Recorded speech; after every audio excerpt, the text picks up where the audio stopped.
ಗೆಳೆಯರೇ, ನಮ್ಮ ದೇಹಕ್ಕೆ ಆಮ್ಲಜನಕದ ನಂತರ ಅತಿ ಅವಶ್ಯಕವಾಗಿ ಬೇಕಾಗಿರುವುದು ನೀರು. ಸೈಂಟಿಫಿಕ್ ಆಗಿ ನೋಡೋದಾದರೆ ನೀರು ಅಂದರೆ 2 ಹೈಡ್ರೋಜನ್ ಮತ್ತು 1 ಆಮ್ಲಜನಕ ಅಣುವಿನಿಂದ ಆಗಿದೆ. ಭೂಮಿ ಮೇಲೆ ನೀರು ಎಲ್ಲಿಂದ ಬಂತು ಮತ್ತು ನೀರಿನ ಇಂಚಿಂಚು ಮಾಹಿತಿಯನ್ನು ನಾನು ನಿಮಗೆ ನೀಡುತ್ತೇನೆ. ದಯವಿಟ್ಟು ನಮ್ಮ ಚಾನಲನ್ನು ಸಬ್ಸ್ಕ್ರೈಬ್ ಮಾಡಿ. ಈ ಬ್ರಹ್ಮಾಂಡದ ನಿರ್ಮಾಣದ ಬಗ್ಗೆ ನಿಮಗೆ ಅರಿವಿದೆ.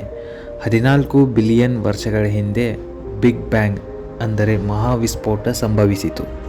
ಇದರಿಂದ ಹಲವಾರು ಯೂನಿವರ್ಸ್ಗಳು ಹುಟ್ಟಿಕೊಂಡವು. ವಿಜ್ಞಾನಿಗಳ ಪ್ರಕಾರ ಬಿಗ್ ಬ್ಯಾಂಗ್ ನಂತರ ಕೇವಲ 3 ಧಾತುಗಳು ಮಾತ್ರ ಇದ್ದವು. 1 ಹೈಡ್ರೋಜನ್, 2 ಹೀಲಿಯಂ, 3 ಲಿಥಿಯಂ. ಈ ಪ್ರಕ್ರಿಯೆ 40 ಕೋಟಿ ವರ್ಷಗಳ ತನಕ ಹಾಗೆಯೇ ಮುಂದುವರಿಯಿತು. ನಮಗೆಲ್ಲ ಗೊತ್ತಿರುವ ಹಾಗೆ ನೀರು 2 ಮಾಲಿಕ್ಯೂಲ್ಗಳಿಂದ ಆಗಿದೆ. ನಮಗೆ ಗೊತ್ತಿರುವ ಪ್ರಕಾರ ಬಿಗ್ ಬ್ಯಾಂಗ್ ನಂತರ ಹೈಡ್ರೋಜನ್ ಹುಟ್ಟಿಕೊಂಡಿತು. ಹಾಗಾದರೆ ಆಕ್ಸಿಜನ್ ಬಂದಿರೋದು ಎಲ್ಲಿಂದ? ಸ್ನೇಹಿತರೆ, ಬ್ರಹ್ಮಾಂಡದಲ್ಲಿ ನಕ್ಷತ್ರಗಳು 2 ಧಾತುಗಳಿಂದ ಆಗಿದ್ದವು, ಹೈಡ್ರೋಜನ್ ಮತ್ತು ಹೀಲಿಯಂ.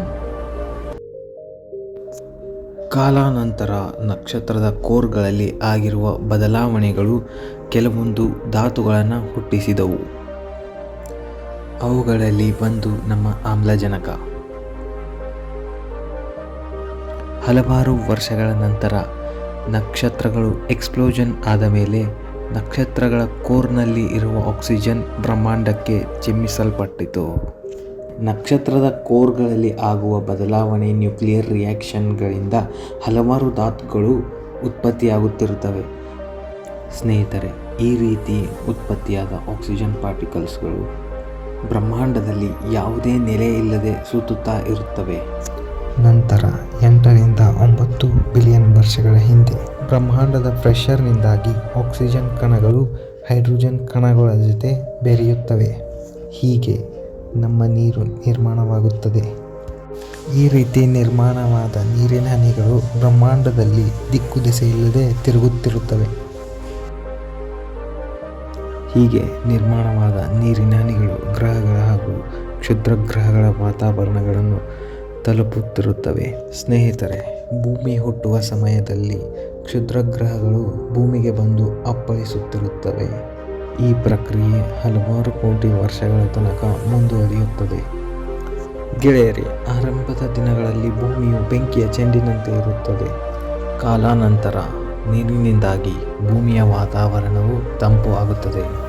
ಹೀಗೆ ಹಲವು ಕೋಟಿ ವರ್ಷಗಳ ನಂತರ ಭೂಮಿಯ ಮೇಲೆ ಬೃಹತ್ ಸಾಗರಗಳು, ಹಿಮಗಡ್ಡೆಗಳು ಹಾಗೂ ಬೃಹತ್ ಸರೋವರಗಳು ನಿರ್ಮಾಣವಾಗುತ್ತವೆ. ಹೀಗೆ ನಿರ್ಮಾಣವಾದ ನೀರು ಎಲ್ಲ ಜೀವಿಗಳಿಗೆ ಜೀವ ಸಂಜೀವಿನಿಯಾಗಿದೆ. ಸ್ನೇಹಿತರೆ, ಇದು ನಿಮಗೆ ಗೊತ್ತಿತ್ತಾ? ನಾವು ಕುಡಿಯುವ ನೀರು ಎಲ್ಲೋ ಯಾವುದೋ ನಕ್ಷತ್ರದ ಕೋರ್ನಲ್ಲಿ ಹುಟ್ಟಿದ್ದು ಅಂತ. ಮಾಹಿತಿ ಇಷ್ಟವಾದಲ್ಲಿ ದಯವಿಟ್ಟು ನಮ್ಮ ಚಾನಲನ್ನು ಸಬ್ಸ್ಕ್ರೈಬ್ ಮಾಡಿ ಹಾಗೂ ಪಕ್ಕದಲ್ಲಿ ಇರುವ ಬೆಲ್ ಐಕಾನನ್ನು ಪ್ರೆಸ್ ಮಾಡಿ.